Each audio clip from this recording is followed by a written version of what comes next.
Gary Williams here.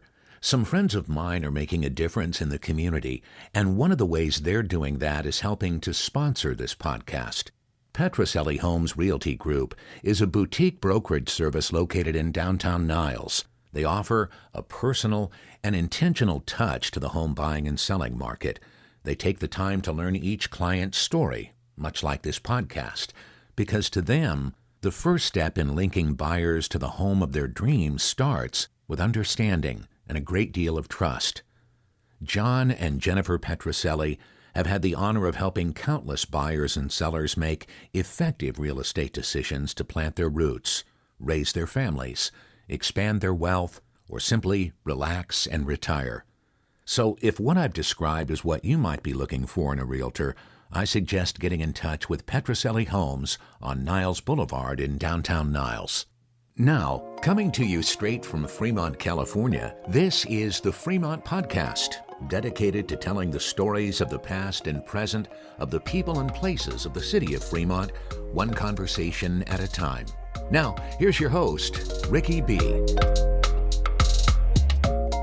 Hello, Fremont. I am posting this episode on a Monday night, which is a little unusual, seeing that most of our episodes are posted on Wednesday. And I have plenty of interviews and episodes to share, so no worries. There'll be another episode posted this coming Wednesday. But I wanted to share this episode specifically with you because it's been an exciting weekend. But first of all, I just wanted to say that today, February 21st, 2022, is the 30th anniversary of Kristi Yamaguchi winning the Olympic gold in figure skating. In 1992, she took home the gold, and she is a hometown star for us. She grew up right here in Fremont. If you haven't listened to episode 6, where I interview her, you'll want to go back and check that out. But I wanted to go ahead and say on this day, congratulations, Kristi. You've done a great job, and we're proud that you come from Fremont. Well, one of the main reasons I'm posting this episode today is because I wanted to congratulate Baylands Bicycles. They're located downtown Niles. They just celebrated yesterday their first anniversary. They've been around for one whole year now.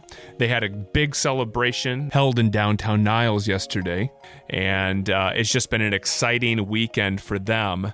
And I had the opportunity of sitting down with them before the weekend to hear their story. If you're not familiar with Baylands Bicycles in downtown Niles, then you get an opportunity to hear my conversation with them. We recorded this on Saturday, and they had their big celebration on Sunday. So you'll want to check this out. It was a great conversation, and so I wanted to share it with you before we got too far away from that anniversary. So here it is, my conversation with Baylands Bicycles.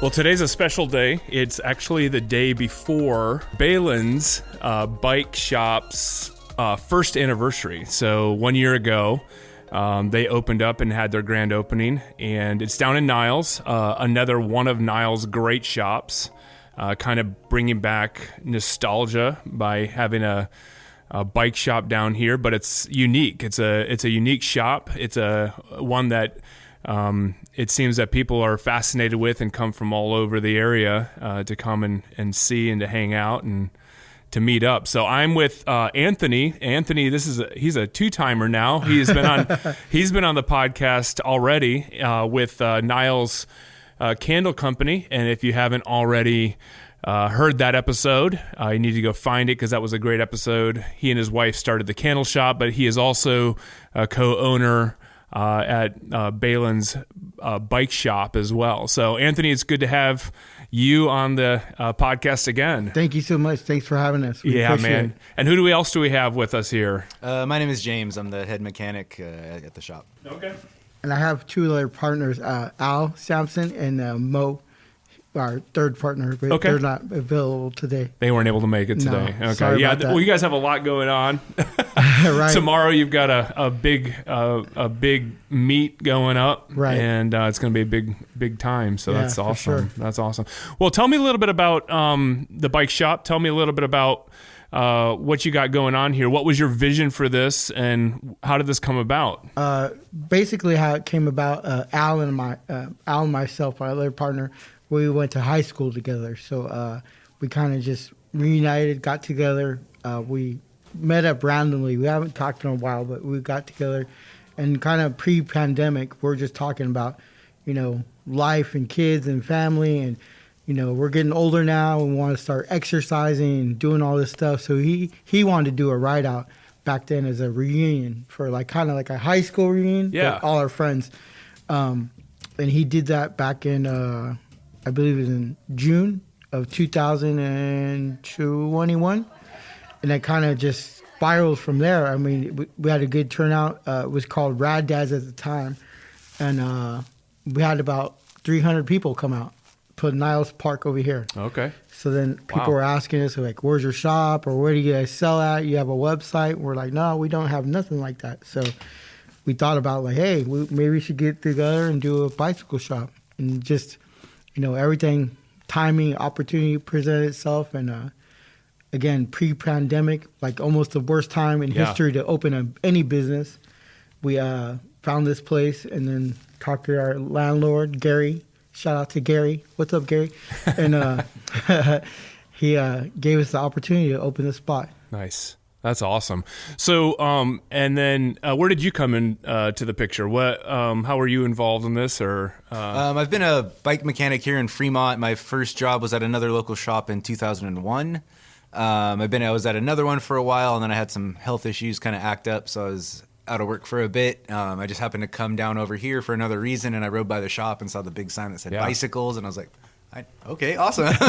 So I went in, started talking to these guys, just kept coming, and into contact with them, just saying, hey, my services are available, and eventually, they needed somebody, and it slowly started out until a full-time position here. That's awesome. Very good. So when I think of bike shops, and I think of shops that I go in and I find these, little maybe hybrid bikes, or I think of dirt bikes or mountain bikes, or even street bikes and stuff, but you guys have a little bit different selection here, and the bikes that you have seem to really fit a niche community. So tell me a little bit about how maybe the community that Baylands serves, or that you guys really cater to, and tell me where that came from, and what that looks like. So basically, the bike life community that you talk about or see now, everyone calls it bike life. So it's kind of like these bigger frames, 26, 29-inch frames that originally were 16-inch, 20-inch, 24-inch back in the day when we were growing up. The manufacturers just made them to spec for these adults. Okay. So these kids started riding these bikes, and they're really designed for adults, like people our size and weight and,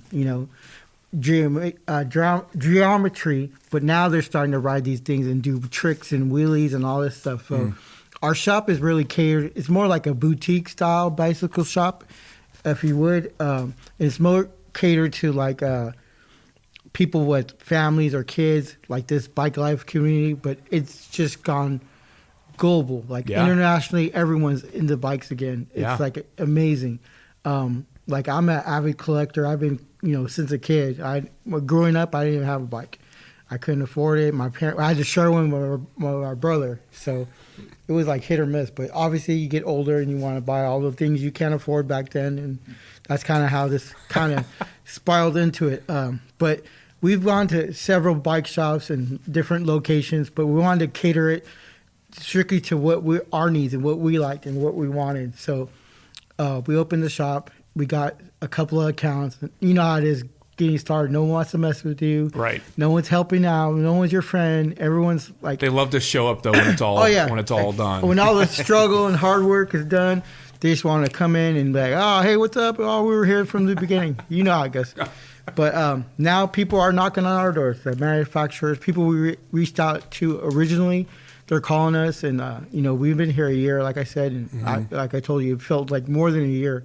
But just putting in the work and doing everything and trying to provide a good service, good customer service, good product. Look, everyone's looking for something. You could build a complete bike in here if you wanted to. That's great. Yeah. But, I mean, I'm looking around right now, and you got saddles, you got handlebars, you got all the components here that make up different joints on the bike and stuff, and really just I'm sure you got frames around. Oh, you got a frame right over there. Yeah. So you got everything in here. So yeah, pretty much. I got rims, and that's great. So, Anthony, you alluded to something that I think is pretty interesting, and I'd like to hear your thought on that. And that is, I remember specifically, among other things, during COVID, we ran out of toilet paper. Right. We ran out of masks. We ran out of sanitizer. Paper towels. And we ran out of bikes. I Right. mean, I know of people that were trying to find bikes everywhere. Like Right. everywhere that I know that sold bikes were out. And Right. there was, so, I mean, it seems a little insane to start a bike shop Right. in the middle. I mean, if there's no inventory, like how does that make sense? And then how in the world did you guys make it work? So, again, I mentioned my partner earlier on, Al, but during this time of the build out and getting everything together, we brought on a third partner, which is Mo. And Mo is like the guy. He's the go-to guy. So Al and I got together. Al brought him to the team. He was like, hey, let's bring on the third partner. And we sourced bikes because we couldn't, excuse me, I'll be honest, we weren't able to get any accounts at first. No one, it's credit lines, X amount of dollars, you have to invest this much, can commit to quarters in advance. Like you'll get bikes next year, 2023, something crazy. But coming together, we're all able to source bikes for that before we went open for that Black Friday. So Okay. we had an X amount of bikes before anybody could even get them, brand new in the box. Wow. So it kind of like upset our competitors because we're unauthorized dealer. So that's how the whole bike boutique kind of came into play because now it's like almost like a sneaker shop or like a resellers or, boutique in the sense that the demand was there. Yeah. So we're getting bikes. It was actually more profitable for us to get the bikes at MSRP and then resell them at a higher markup. Oh, yeah. Wow. Yeah. So I was just going to say, the last shop I worked at, we carried a few, major international brands. And as soon as the pandemic hit, within a few months at the end of that summer, we couldn't get any of the entry-level hybrids or mountain bikes, anything. It was at one point where people would call, like, do you have this bike? Do you have this bike? And we're like, yeah, the cheapest thing we have now is like $1,100, $1,200. And the wait list is probably going to be 5-6 months for it. And we couldn't get like your basic sizes of tubes for a while. Like there was, 2020 summer was just basically horrible. More time spending on the phone telling people I don't have something or I can't do something for you than actually providing a service to a customer. Yeah. So speaking of service, I'm curious, what does your day look like? So, I mean, you're in the shop here on a given day. Like, what does it look like here? Who are the customers, and what are you doing for them for the most part? Building a lot of bikes, especially right now. That we got a lot of new ones in recently. Doing repairs. Accessories, sales, kind of explaining stuff to people about how the bikes work. They just think, you pick up a bike at Walmart or something and it's all ready to go off the shelf, which it usually is not. So Right. just doesn't come nice. It's just kind of a mix of everything. Yeah. Like I said, since I've been doing it for so long, I just have so much information to spit out, and these great. guys will tell you I talk way too long sometimes to customers when I shouldn't. So no, details. I'll tell you what. Yeah, there's something to be said for somebody who knows their product and loves their product. Exactly. Because somebody who just doing it for the paycheck. You can find anybody. Well, not anybody, but you can find a lot of people that'll do it just for the paycheck. But I think to actually love something, that you're willing to talk about it, and that you're informing your customers, you're educating them so that they know what's going on. I think that's really important. And so I have epilepsy as well. So I haven't had a driver's license since 2010, Wow. 2011. So it's my only mode of transportation. So every day, wherever I'm going, I'm on a bike. I have a few different ones, a few different styles, Wow. so I can at least I hope, can provide, a good amount of feedback for most types of customers. So that's basically your life. I mean, that's where you get around. That's how you get place to Pretty place. much, Wow. yeah. It's I ride a bike to work on bikes, and ride a bike back home, and fix my own bikes, and it's just Well, I think that's really remarkable that you can kind of battle with that specifically, but then in some ways you've taken the only thing that you really have available to you, and you've made it part of your living, like part of what you do. I mean, I guess I wouldn't, obviously having that doesn't work out, but it kind of did. I started working at bike shops, like I said, in 2001. I was 15 then. I didn't start having this health issue until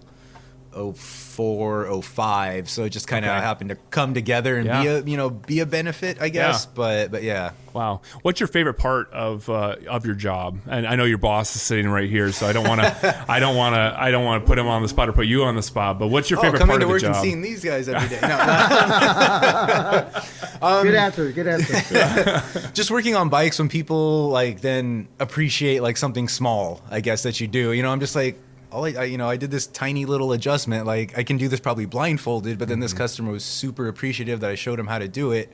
And so just, seeing somebody appreciate or enjoy. That's great. What I like doing, that they then enjoyed it, and they might tell their friend about it. And then, Well, I think too, you guys have so much, not just the functional parts of your bikes, but you also have, everything's colorful. I mean, I'm looking around and there's just a lot of different colors, a lot of different textures, a lot of different things like that. And so in some ways, I imagine building these bikes, even if you get a chance to customize them, it's kind of like an artist, putting together something and being able to see its final, final the product. The yellow one on in the it. window we were talking about. Yeah. I was just like, yes, A's colors, pick stuff, make it, I wanted to build one with those colors, and then I got to without having to spend the money.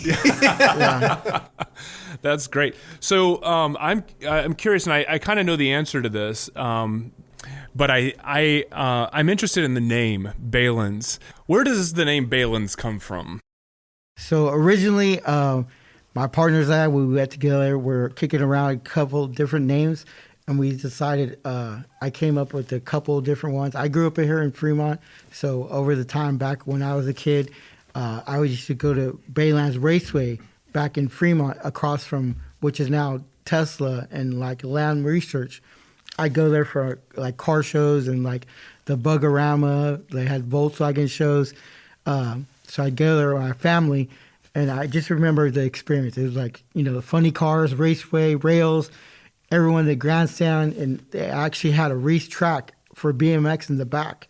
So if you're a sanctioned rider, which there's a lot of OG guys in Fremont that were, if you notice the back of our over our door, that's actually Baylands Raceway right there. Okay. So all the riders, so there was a BMX track on site, and everyone would ride there. So they go from SoCal, Livermore, Fremont, and NorCal up by past Sacramento to race. And Fremont was one of those big race towns back then.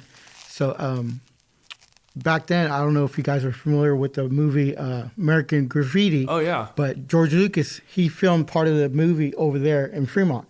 So there's a scene with Harrison Ford, they're racing at the track.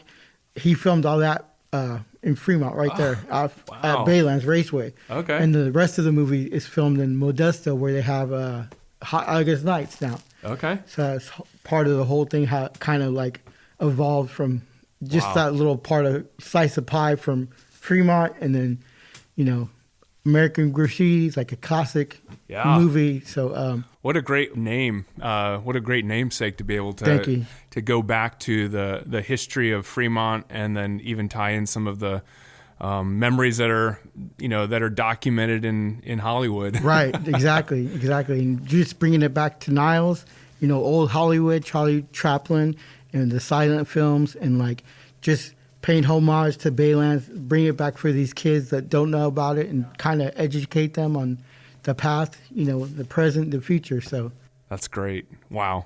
We've had a couple older customers come in and recognize the name. Like I was mentioning, the older guy that was earlier here today, he was actually in the grandstands for the filming of that. Oh, wow. Telling us, how all the how many times they had to drive down the racetrack to shoot it, and the helicopters flying over to get the aerial views, and and everything. Yeah, he seemed like really excited to tell the tell the story and that we were named that. So it was cool to see. Yeah, him just excited about the name of the store. I was a kid. I was probably like 6, 7 years old back then.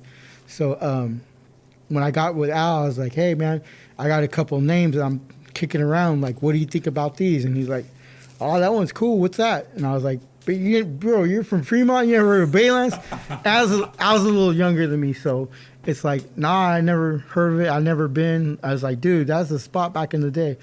And he's like, well, we should go with that. That's the coolest name I heard. Yeah. So to pay homage to the old school name, Fremont, everyone knows, like the OGs know about it. Yeah. So we're like, we need to bring this back and show these kids like what it's all about. So we named our company Baylands Bicycles. That's and great.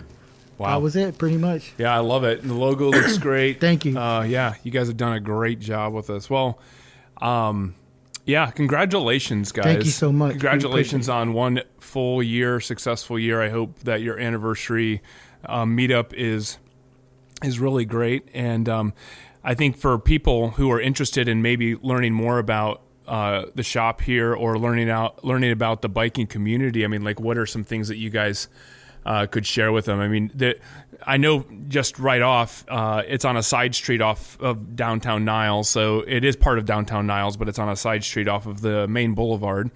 So what are some things that maybe you guys could share, people interested in maybe getting into riding or have questions about cycling or whatever? What can you tell them? I mean, there's every type of bike out there these days. I always say how crazy it is, to me at least, when I was riding BMX in high school, which for me is now was 20 years ago. The only option that we had was like a 20-inch bikes. You might see guys on 24s, but generally those were like kind of just race bikes. Mm-hmm. And then when I started here, I was kind of surprised to see, 26, 27.5, 29s, every size. And then, like you said earlier, everything in every color imaginable. Yeah. And I guess every industry now with, the internet being around versus then, you can find anything in every color. There's always a company trying to make something to sell to somebody. Yeah. So it's a big difference. So it doesn't matter if you're just starting out learning, if you want to ride a bike and you got something at Walmart, or you went out and bought, a replica of Lance Armstrong's bike and you got a carbon fiber one. There's everything in between these days for somebody to get into the sport, and definitely to customize and work your way up to, I guess, something that's a little more fits your style of riding. Yeah. So in general, let me just ask, you guys have a pretty unique style of bikes on the rack here, but if you had somebody that came in and brought a street bike or brought in a mountain bike or something like that, you guys are also a shop as well. You do work on bikes. Yeah, just with my experience at the other shops, I work on anything. Okay. Yeah, mountain bikes, road bikes. I have a couple of electric bikes, so you can tweak and work on those, and then anything really. That's great. Yeah, and I think Niles is just such a great place to be able to enjoy riding your bike. I know my family and we ride our bikes down to Niles quite often, and we love riding around. So I mean, it's a great town to be able to ride your bikes and to be able to have a bike shop to be able to come to. And being right here on Ice Street, if you just go to the opposite end of it, it literally dead ends onto the creek trail, and then you can go into the Niles Canyon on one side. You can go all the way out to the bay and Coyote Hills on the other side. Yeah. I feel kind of spoiled in this area that we just have this great nice spot. Scenery, some great safe trails lakes, to ride without being on on the street. And, that's great. Well, congratulations, guys, and for the other two partners that are not here, maybe we'll catch them another time because we missed having them this time. Yeah, shout out to Al, shout out to Mo. We'll see you guys tomorrow. Yeah, we'll see you tomorrow. So again, happy anniversary, and I hope it goes well for you. Great job. Thank you, guys. Thank you so much. Yeah. Right on, Ricky. Thanks again. You've been listening to the Fremont Podcast. Be sure to subscribe wherever it is that you listen so you don't miss an episode. And if you're so inclined, leave a kind review so that others can find the podcast. To stay connected with us, you can find links to our social media and other content at thefremontpodcast.com. This episode was hosted, edited, and produced by Ricky B. Music provided through Soundstripe.com. I'm Gary Williams. Join us next week on the Fremont Podcast. Muggins Media.